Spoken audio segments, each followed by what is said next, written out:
नमस्कार, मी अदिती अश्विनी नामदेव शिंगाडे, रामनिवास रुईया कॉलेजमधील विद्यार्थिनी. 19 फेब्रुवारी शिवजयंती निमित्त आयोजित केलेल्या ऑनलाईन वक्तृत्व स्पर्धेत मी माझे काही विचार मांडणार आहे. जाधवांची कन्या भोसल्यांची सून, शिवबांची माता भाग्य कोणते अजून.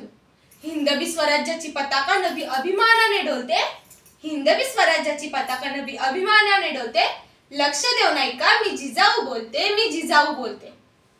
आता तुम्हाला माझ्या भाषणाचा विषय तर कळालाच असेल ना? होय, बरोबर, माझ्या भाषणाचा विषय आहे मी जिजाऊ बोलते. पौष पौर्णिमा शके 1519 मध्ये म्हाळसा राणी आणि लखोजी राजे यांच्या घरी माझा जन्म झाला. दारोदारी रांगोळ्या काढण्यात आल्या, तोरणं लावण्यात आली, हत्तीवरून साखऱ्या वाटण्यात आल्या आणि आमचं नाव जिजा असं ठेवण्यात आलं. जिजा म्हणजे जय आणि विजय. आजूबाजूला सरदारांची वर्दळ, युद्ध डावपेच, सल्लामसलती, रयतेचे गाराणे, न्याय निवाडा, तर असे होते आमचे बालपण.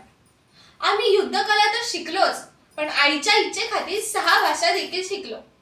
पहाटे पहाटे आम्ही घोड्यावरून रपेटीस जायचो तेव्हा गाव कोसातील काही बायका आमचं कौतुक करायच्या, पण काही नाक मुडत म्हणायच्या, कसं व्हायचं या पोरीचं. पण तेव्हाच आम्ही निश्चय केला होता, आम्ही आमच्यासह इतरांचंही रक्षण करू. शहाजी राजाने आमचा विवाह करण्यात आला. आमच्या मनात स्वातंत्र्याची पहाट होऊ लागली होती. आमच्या पोटात एक अंकुर वाढू लागला होता. आम्हाला विलक्षण डोहायला लागले होते. आम्हाला मेवा मिठाई किंवा सुगंधित सरबत हे नको होते. आमचे डोहाळेच वेगळे होते. आम्हाला हत्तीवर बसावंसं वाटायचं, डोंगर चढून किल्ले पाहावे असं वाटायचं. आम्हाला धनुष्यबाण, भाला, तलवारी हाती घ्याव्या, चिलकत घालावं आणि युद्ध करावं असं वाटायचं. अखेर आम्ही अतिशय कठीण परिस्थितींवर मात करून शिवबांना घडवले. शिवबा युद्ध कलेत तर पारंगत होतेच, पण त्यांना आम्ही सांगितले होते, कोणत्याही जाती धर्माचा द्वेष करायचा नाही, कोणत्याही जाती धर्माच्या आहारीही जायचं नाही. माता भगिनींचा आदर करायचा, स्त्रियांना सन्मान द्यायचा, माणसांना माणसांसारखं वागवायचं, त्यांची हेळसांड होऊ द्यायची नाही. स्वराज्य म्हणजे स्वतःचं राज्य. इथे व्यक्ती ना व्यक्ती स्वतंत्र आहे. इथे कोणी उच्च नाही, कोणी नीच नाही. इथे अत्याचार चालणार नाही.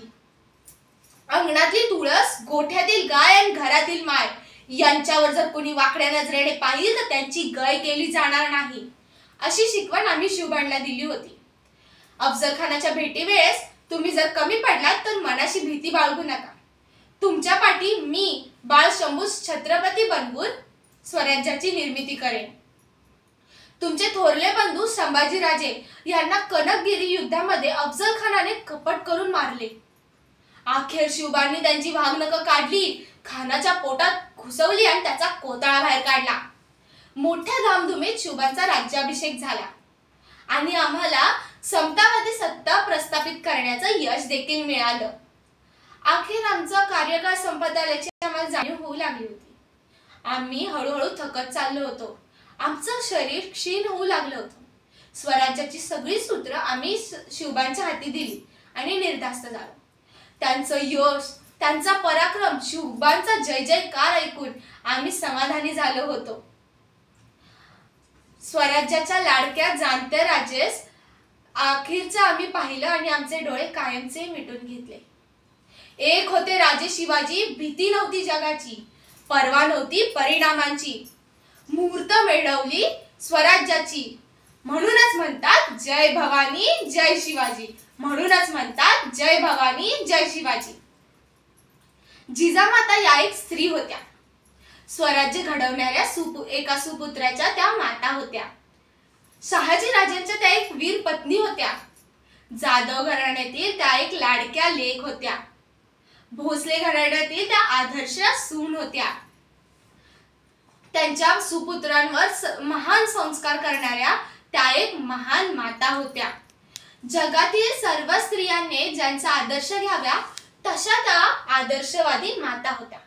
जाता जाता मी एवढंच सांगेन, प्रत्येक स्त्रीने जिजामाताचा आदर्श घ्यावा आणि त्यांच्या मुलांना छत्रपती संभाजी महाराज, छत्रपती शिवाजी महाराज यांच्यासारखी शिकवण द्यावी, म्हणजे पुढील काळात स्त्रियांचा आदर केला जाईल, स्त्रियांचा सन्मान केला जाईल, त्यांच्यासोबत कुणी हेळसाळ करणार नाही, त्यांच्यावर अत्याचार होणार नाही.